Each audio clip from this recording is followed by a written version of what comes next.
আমাদের দেশে একটা কথা বেশ জোরে সোরে প্রচলিত আছে, আর তা হলো আমরা অনেকেই বলি জন্ম, মৃত্যু এবং বিয়ে এ তিনটি আল্লাহ তাআলার হাতে। আবার অনেকে ছন্দের সঙ্গে তাল মিলিয়ে বলি যে জন্ম, মৃত্যু, বিয়ে তিন বিধাতা নিয়ে, অর্থাৎ আল্লাহ রাব্বুল আলামিন এই তিনটা নিয়ে আছেন এবং এই তিনটা আল্লাহ তাআলার হাতে।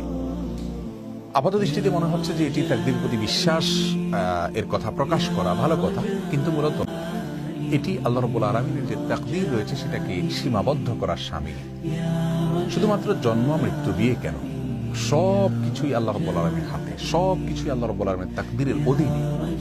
আমরা কি করব কি না করব আল্লাহ রাব্বুল আলামিন আগে থেকে জানেন, তিনি লিখে রেখেছেন। তার তাকদীর আমাদেরকে বাধ্য করছে ব্যাপারটি সেরকম না, বরং আমরা যা করতাম, আমাদের যে গন্তব্য, আমাদের যে কর্ম, সেটা আল্লাহ তাআলা আগে থেকে জানেন, তিনি লিখে রেখেছেন। তার তাকদীরের বাইরে কিছুই নেই। শুধুমাত্র জন্ম, মৃত্যু, বিয়ে কেন, আমাদের উপার্জন, আমাদের খাদ্য, আমাদের রিজিক, আমাদের সব বিষয়গুলোই আল্লাহ রাব্বুল হাতে। ওই অর্থে কোরআন কারীমে আল্লাহ রাব্বুল আলামিন বলেছেন, কুল্লু সাগীরিন ওয়া কাবীরিন মুস্তাতার, প্রত্যেক ছোট বড় সব বিষয় লিপিবদ্ধ রয়েছে। সব বিষয় আল্লাহ রাব্বুল আলামিনের জ্ঞানের অধীনে রয়েছে, আল্লাহ তাকদীরের অধীনে রয়েছে। বিধায় আমরা তাকদীরের কারণে বাধ্য হচ্ছি, সেভাবে নয়, বরং তাকদীরটা শুধুমাত্র আমাদের বিশ্বাসের জন্য। আর কর্মের জায়গা আমাদেরকে ঠিকই পরিশ্রম করে যেতে হবে।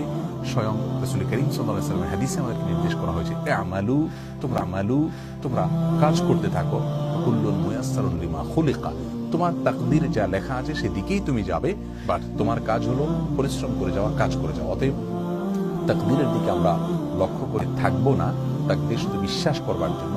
কাজের ক্ষেত্রে আমরা শুধুমাত্র কাজ করতে থাকবো। অতএব আমাদের ধারণাকে আমরা সংশোধন করে নেব, শুধুমাত্র জন্ম, মৃত্যু, বিয়ে নয়, সব কিছুই আল্লাহ রাব্বুল আলামিনের এবং সবকিছুই আল্লাহ রাব্বুল আলামিন জানেন।